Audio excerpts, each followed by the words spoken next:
नमस्कार, मैं doctor Sushil Gupta, MD medicine gold medalist. आज आपको एक बहुत महत्वपूर्ण जानकारी देने आया हूँ और ये जानना आपका अधिकार है, हक है। मेडिकल फ्रेटर्निटी ने आपको ये समझा दिया है कि आपका काम हमारे बिना नहीं चलेगा और आपने बहुत अच्छे से समझ लिया है। 90% लोग इस बात को मानते हैं कि समाज को स्वस्थ हेल्दी रखने के लिए डॉक्टर्स, हॉस्पिटल, फार्मा कंपनी बहुत ज़रूरी हैं। अगर मैं कहूँ कि ये सत्य का बहुत छोटा सा हिस्सा है, अगर परसेंटेज में बांटना चाहूँ तो ये मात्र 20% सच है, 80% ये गलत है। अगर मैं कहूँ कि मॉडर्न मेडिसिन ने टोटल कुल मिला के ओवरऑल लाभ से ज़्यादा नुकसान किया है, और इस बात को समझने के लिए हमें पहले हिस्ट्री को समझना पड़ेगा, मानव की हिस्ट्री और मॉडर्न मेडिसिन की हिस्ट्री।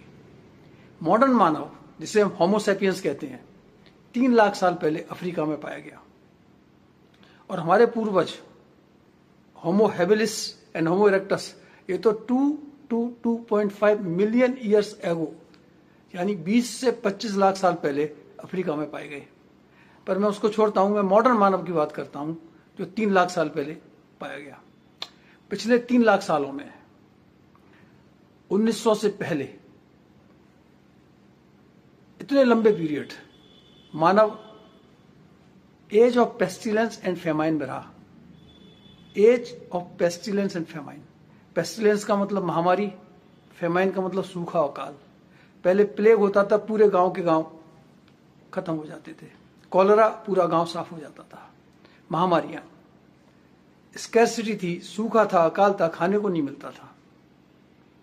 हम मेल नरिश थे, हम तब भी मेल नरिश थे, हम आज भी मेल नरिश हैं। तब हम अंडर नरिश थे, आज हम ओवर नरिश हैं। तब हम स्कैरसिटी में थे, आज हम प्लेंटी एंड एबंडेंस में हैं। और हमारी बॉडी स्कैरसिटी के लिए वेल एडेप्टेड है। तो उस समय age of pestilence and famine में हमारा average life span, life expectancy जिसको हम कहते हैं, 30 साल थी। पिछले 150 सालों में ये लाइफ एक्सपेक्टेंसी 30 साल से 80 साल हुई है।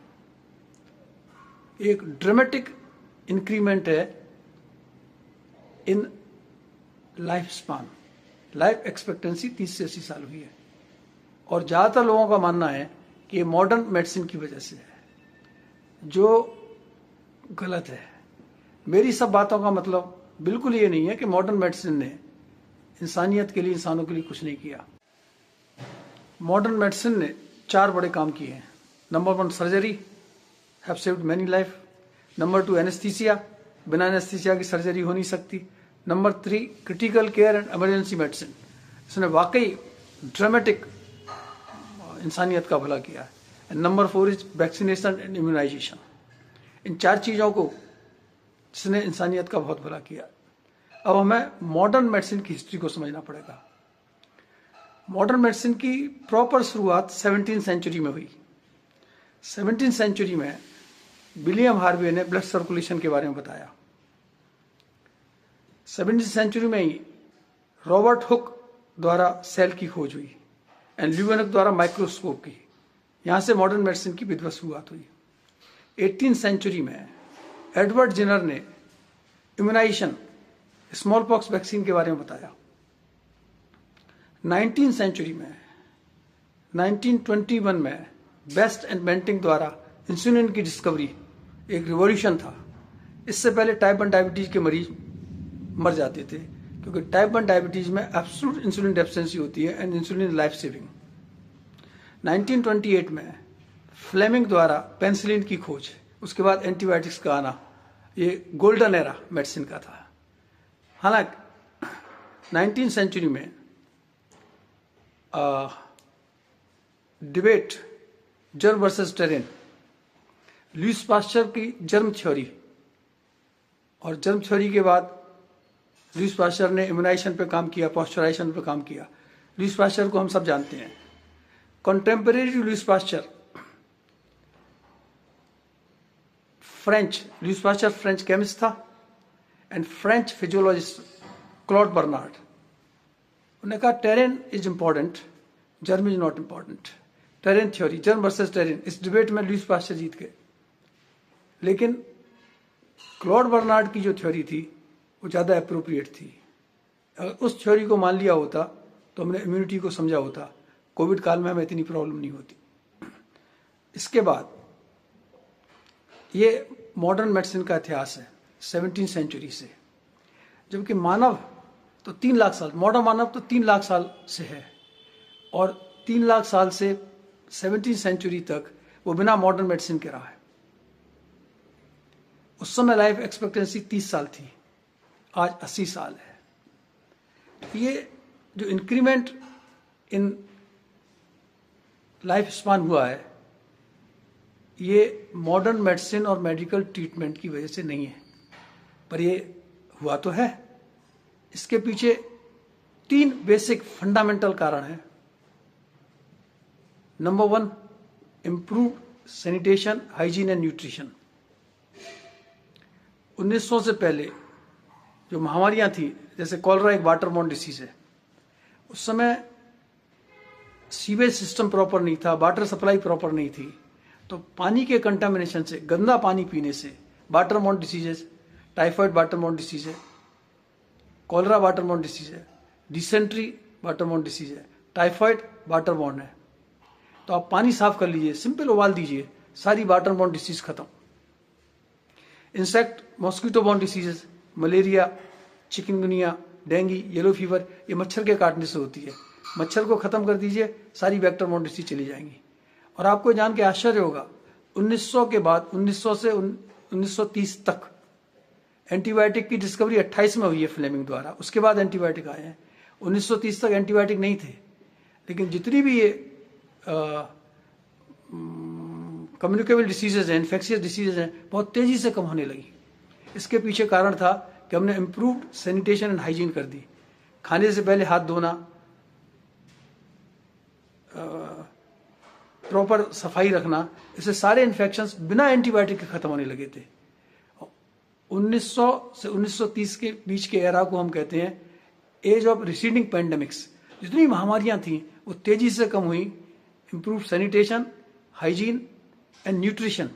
उस समय मैंने बताया मेल नरिश थे, अंडर नरिश थे, प्रोटीन डेफिशिएंसी थी, प्रोटीन एनर्जी माल न्यूट्रिशन था, हमारी इम्यूनिटी कम थी। प्रॉपर न्यूट्रिशन सप्लाई से हमारी इम्यूनिटी इंप्रूव हुई। तो 30 साल में ही हमारी लाइफ एक्सपेक्टेंसी तेजी से बढ़ना शुरू हो गई थी। तब तक एंटीबायोटिक्स भी नहीं आए थे। तो number 1 reason is improved sanitation, hygiene and nutrition. Number 2, change in life style.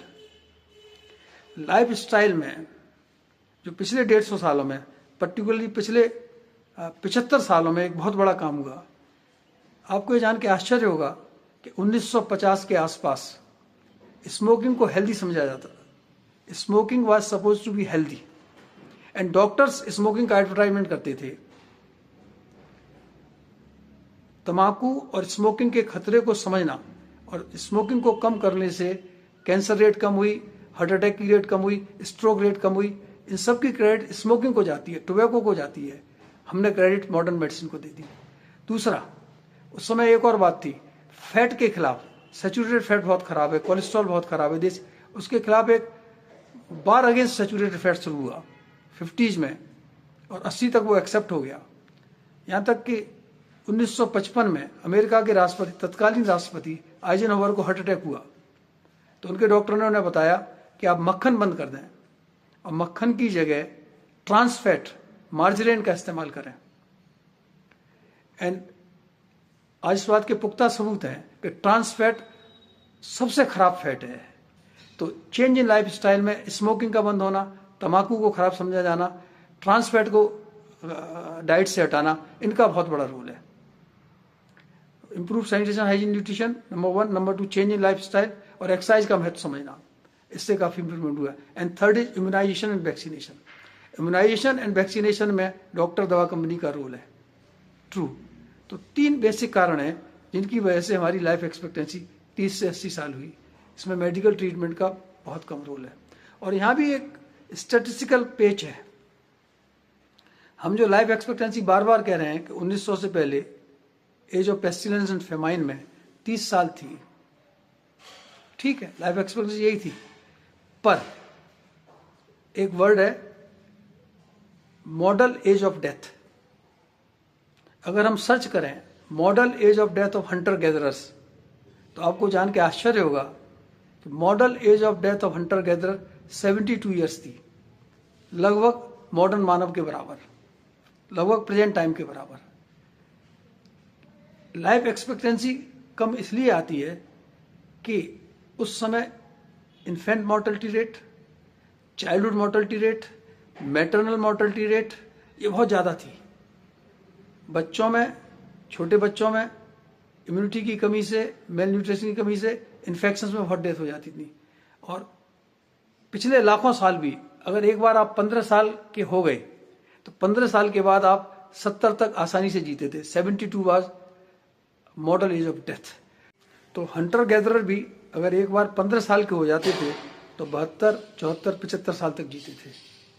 तो मॉडर्न मेडिसिन से कहाँ गड़बड़ हुई, या जो मैंने पहले कहा कि मॉडर्न मेडिसिन ने प्रेजेंट फॉर्म में नुकसान ज़्यादा किया, फायदा कम किया, इसके मैं कुछ एविडेंस देना चाहता हूँ। Oxford textbook of medicine 2003 4th edition, उसमें उसके प्रीफेज में लिखा हुआ है, we now realise how dangerous hospitals and clinics can be. ये हमारी अब समझ में आ रहा है कि अस्पताल और क्लिनिक कितने खतरनाक हो सकते हैं। Oxford textbook of medicine 2003 4th edition. Cecil textbook of medicine 2004।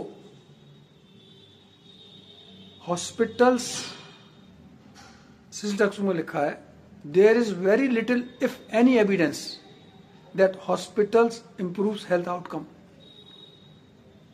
बहुत कम एविडेंस है इस बात के कि हॉस्पिटल से आपकी हेल्थ इंप्रूव होती है, बल्कि on the contrary hospitals are the site of iatrogenic diseases. Hospitals में आइट्रोजेनिक डिसीजेज होती है, इसके बारे में डिटेल में बताऊंगा।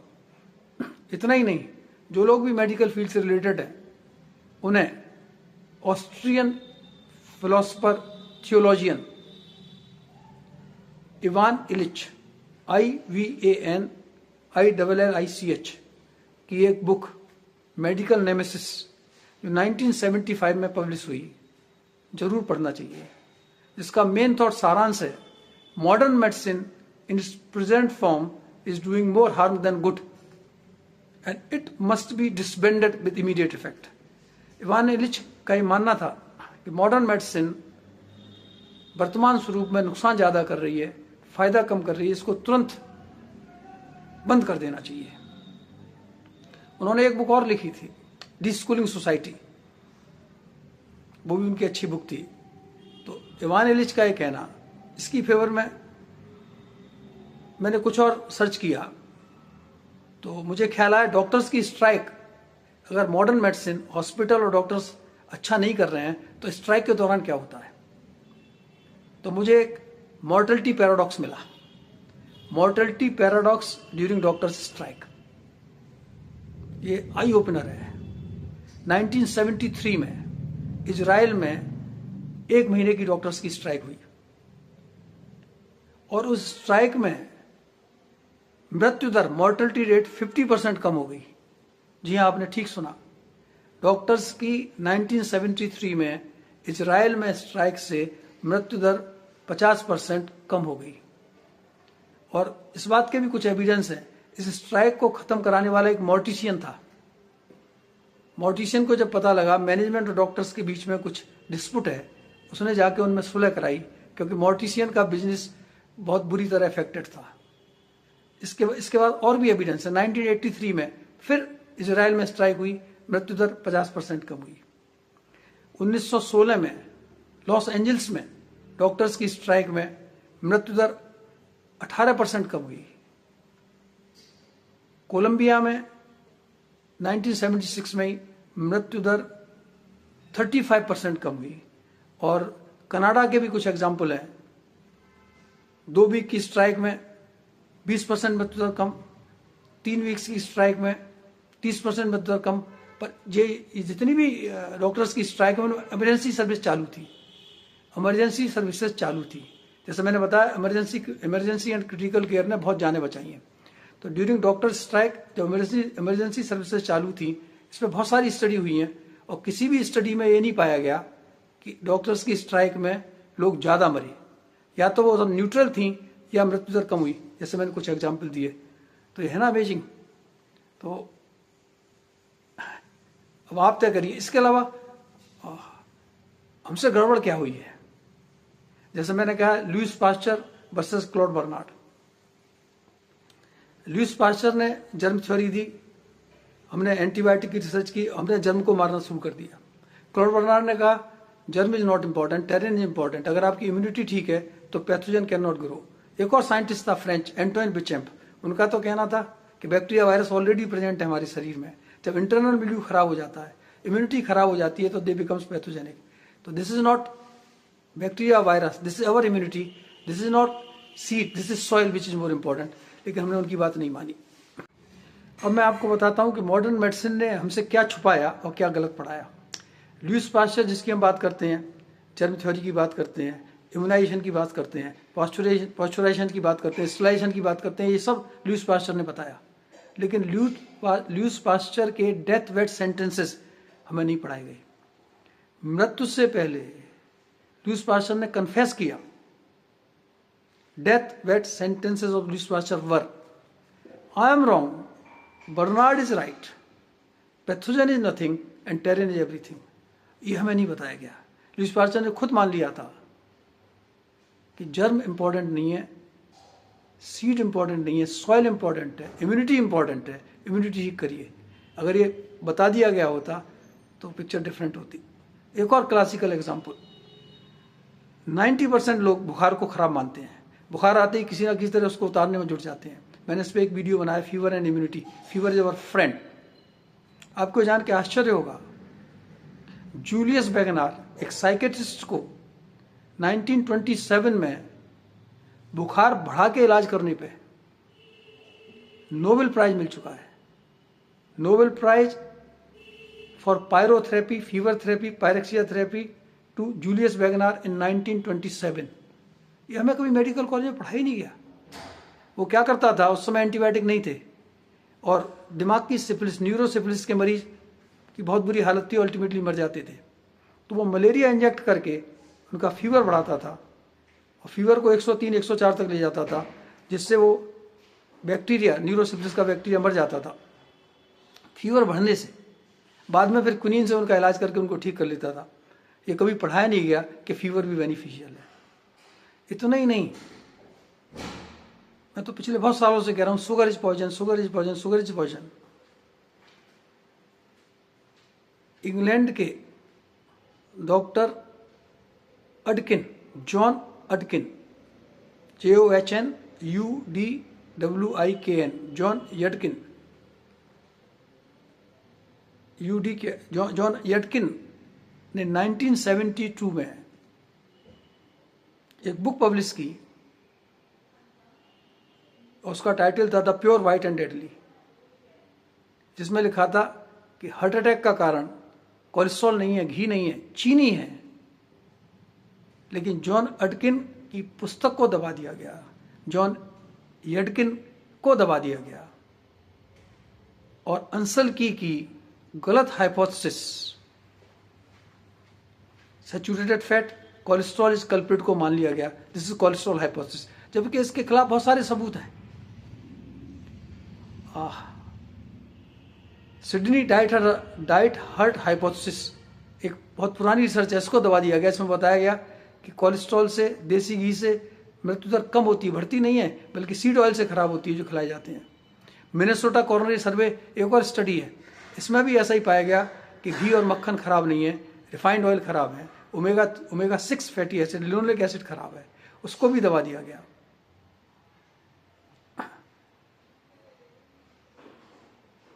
चीनी खराब है। 72 में जॉन यडकिन ने, YUDKIN ने कहा। वो अमेरिका को समझने में इतने साल लग गए। अप्रैल 25 में पहली बार अमेरिका की हेल्थ सेक्रेटरी ने एक्सेप्ट किया कि sugar is poison and American needs to understand it. अप्रैल 2025 में, अप्रैल 2025 में अमेरिका की बात समझ में आई, sugar is poison and America को समझना पड़ेगा, otherwise America will be finished, we are the sickest population on earth. इतना ही नहीं, मैं बहुत सालों से कह रहा हूँ, मेरे पिछले कई वीडियो में मैंने बताया है कि फूड पिरामिड बनाया। मैंने एक वीडियो बनाया 5 साल पहले, सुनामी ऑफ डायबिटीज़ 5 ब्लंडर्स। उसमें मैंने एडीए से कहा, अमेरिकन डायबिटिक एसोसिएशन से, आपका जो फूड पिरामिड है आपने तो उल्टा बना दिया। इसमें बेस में कार्बोहाइड्रेट रखा है, एपेक्स में फैट में रखा है, फैट को रखा है, इसको आपको उल्टा करना पड़ेगा।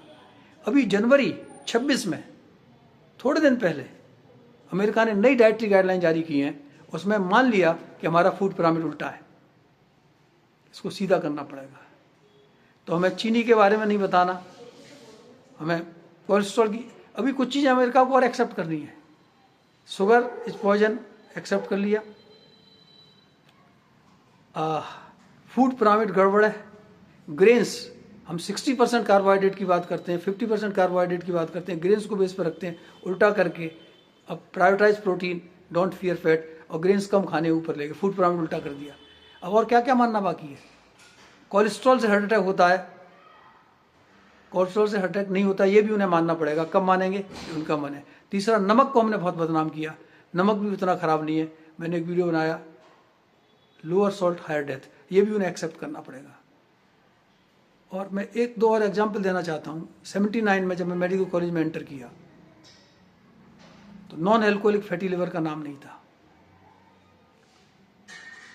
पिछले 45 सालों में non alcoholic fatty liver disease की बाढ़ आ गई है। जिस बीमारी का नामकरण नहीं था, जिसे हम जानते नहीं थे, मेडिकल फील्ड में, फार्मा कंपनी में इतने एडवांसमेंट के बाद भी NAFLD पूरे विश्व में 1/3 आबादी को NAFLD है। अमेरिका में करीब 40% लोगों को नॉन एल्कोहलिक फैटी लिवर है, और दिल्ली प्रॉपर में 50% लोगों को फैटी लिवर है, और छोटे छोटे बच्चों को 20 से 25% बच्चों को फैटी लिवर है। तो 1980 के बाद पूरे विश्व ने पहली बार 2 नई चीज़ें देखी हैं मेडिकल फील्ड के एडवांसमेंट के बाद भी।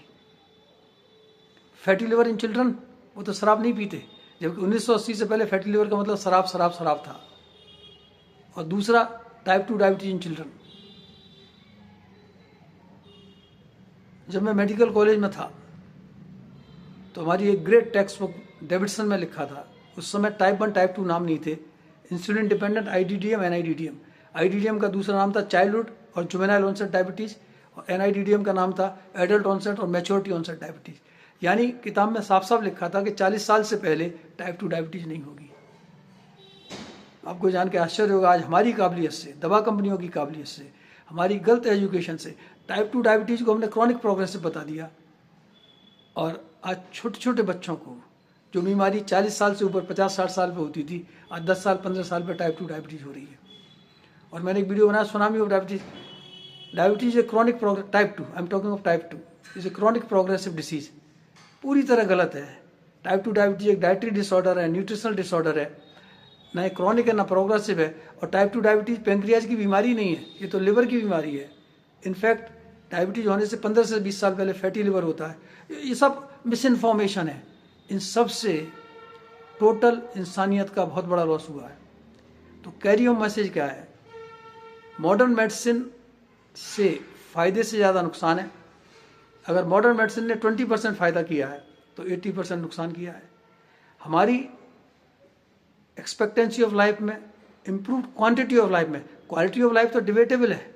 आपको एक बात जान के आश्चर्य होगा, हंटर गैदरर जो, जैसे मैंने बताया, 15 साल जब क्रॉस कर जाते थे तो उसके बाद वो 70, 72, 75 साल जीते थे, और उनमें heart attack, diabetes, blood pressure, cancer नहीं होता था। जो आज मैन मेड डिसीज हम कहते हैं, लाइफ स्टाइल डिसऑर्डर, ये थे ही नहीं, वो ज़्यादा हेल्थियर थे। आज हमने मॉडर्न मेडिसिन की वजह से लाइफ स्पान तो बढ़ा दिया है, हेल्थ स्पान हमारा गड़बड़ा गया है। अगर हम 80 साल जीते हैं तो लास्ट के 20 साल हम बहुत सारी दवाएं खाते हैं, या बिस्तर पर रहते हैं, या वेंटिलेटर पर रहते हैं। और उस ज़माने में एक और ख़ास बात थी, इवान इलिच के बारे में बता रहा था। इवान इलिच ने बुक लिखी है मेडिकल नेमेसिस, उन्होंने आइट्रोजेनेसिस की बात की है। आइट्रोजेनिक वर्ड पहले से ही था, पर 1975 में इसको पॉपुलर इवान इलिच ने कहा, और उन्होंने कहा आइट्रोजेनेसिस 3 तरह की होती है, क्लिनिकल आइट्रोजेनेसिस, सोशल आइट्रोजेनेसिस, कल्चरल आइट्रोजेनेसिस। ये पढ़ने लायक है। आइट्रोजेनिक या आइट्रोजेनेसिस एक ग्रीक वर्ड है। इसमें आइट्रो का मीनिंग है फिजिशियन, जेनेसिस का मतलब है जनरेट, पैदा होना, फिजिशियंस द्वारा पैदा की हुई डिसीजेस। तो ये 3 लेवल पे है। क्लिनिकल लेवल पे दवा की गलती, प्रोसीजर की गलती, इन्वेस्टिगेशन, जिससे आपकी, और आपको जान के आश्चर्य होगा, अमेरिका यूरोप में prescription drugs are the 3rd leading cause of death. और prescription drugs are the 3rd leading cause of death. America Europe में तीसरे नंबर पे सबसे ज़्यादा लोग डॉक्टर के पर्चे की दवा से मर जाते हैं। Number 1 heart attack, number 2 cancer, number 3 prescription drugs. ये क्लिनिकल हाइड्रोजेनेसिस है। सोशल हाइड्रोजेनेसिस, पहले समाज मिलके बीमारियों से, अब दर्द होना, बुखार आना, ये तो नेचुरल फिनोमेना है, तो इससे हम कोप कर लेते थे। मेडिकल फील्ड की डिपेंडेंस से हम इनसे लड़ना भूल गए हैं। और तीसरा कल्चरल हाइड्रोजेनेसिस, कुछ कल्चर में तो मृत्यु को सेलिब्रेट करते थे लोग। हमने गाना सुना है ना, जिंदगी तो बेवफा एक दिन ठुकराएगी, मौत महबूबा है साथ लेके जाएगी। मौत का एक दिन मुअय्यन है, नींद की रात भर नहीं आती। मौत तो सच्चाई है। तो जिस मौत को लोग सेलिब्रेट भी करते थे, उस मौत को आज हमने वेंटिलेटर पे, इधर ट्यूब उधर ट्यूब, बहुत ही क्रूअल बना दिया है। तो आप तय करिए कि मॉडर्न मेडिसिन ने आपका भला ज़्यादा किया है, बुरा ज़्यादा किया है। और ये सारे वीडियो मेरे एजुकेशनल पर्पज़ के लिए हैं, क्योंकि मेरा मानना ये है, नॉलेज इज़ पावर। और मैं आपको एम्पावर करना चाहता हूँ, जिससे जब भी आपको कोई प्रॉब्लम हो, डॉक्टर के पास जाना तो पड़ेगा ही, क्रिटिकल केयर, इमरजेंसी मेडिसिन, तो आपके डिसीजन शेयर्ड होने चाहिए, आपको नॉलेज होनी चाहिए। आज के लिए इतना ही। Thanks for watching. जय हिंद, जय भारत।